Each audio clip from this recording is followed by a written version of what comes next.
the world has changed. This is a snowball Earth, the result of a dramatic change in temperature. This is the story of how life suffered from the first cataclysm.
Earth has entered the Ordovician.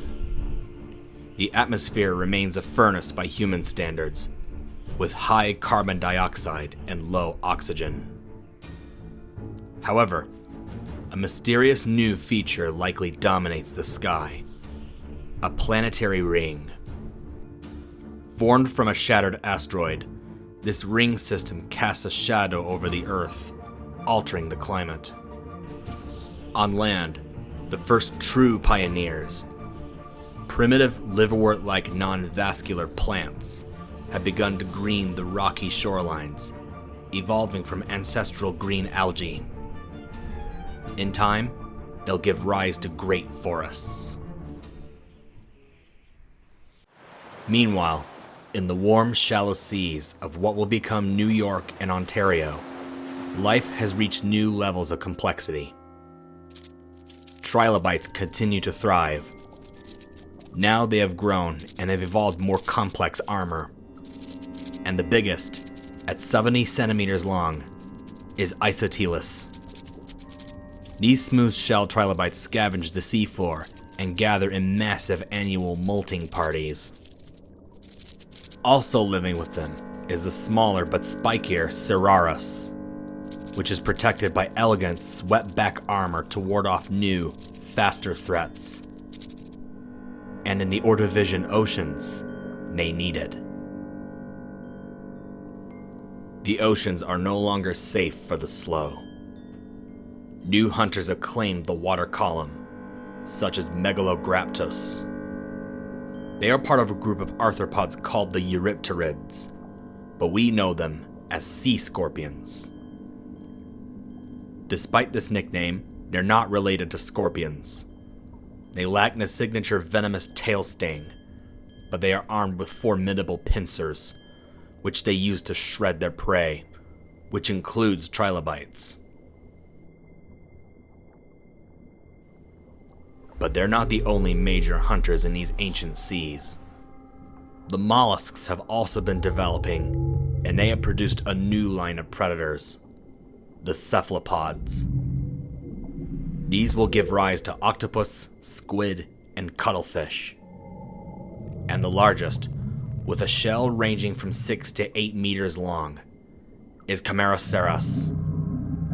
This giant is more than capable of stealing prey.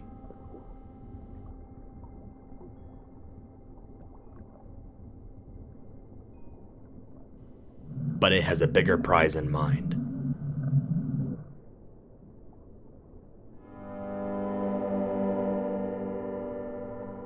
The sea scorpion is now the hunted. Camarasaurus uses grasping tentacles and a powerful beak to crush through the armor of any creature in its path, including trilobites and even sea scorpions. With prey plentiful, Camarasaurus can afford to be wasteful, a fact that scavengers will take advantage of. and among the giants is a peculiar little scavenger that stands out. This is Astraspis. Although it may not look like it, it's a primitive, jawless fish. While it lacks a biting mouth, it possesses an evolutionary miracle, an internal backbone. As the world's first vertebrates, these armored fish are the direct ancestors of every fish, reptile, bird, and mammal, including us. Their flexible backbones make them more maneuverable than their spineless overlords. They can scavenge flesh and dart away unharmed. However, nature was starting to tighten its grip. The Earth's ring had a strange effect on the planet. The ring created a shadow over the Earth, causing the planet to cool down. Carbon dioxide also began to plummet by 60%. Because of this drop in carbon dioxide and the growing influence of the ring, the oceans plunged into a sudden deep freeze. For the inhabitants of these warm seas, this was a catastrophe. The bountiful shallow seas became a frozen graveyard, and half the world was covered in ice. The world lost 85% of all life. This was the world's first mass extinction. Despite the cataclysm, the survivors are the toughest of the tough. When the ice finally melts, these resilient lineages will inherit the Earth, evolving into the diverse forms that will eventually conquer the land.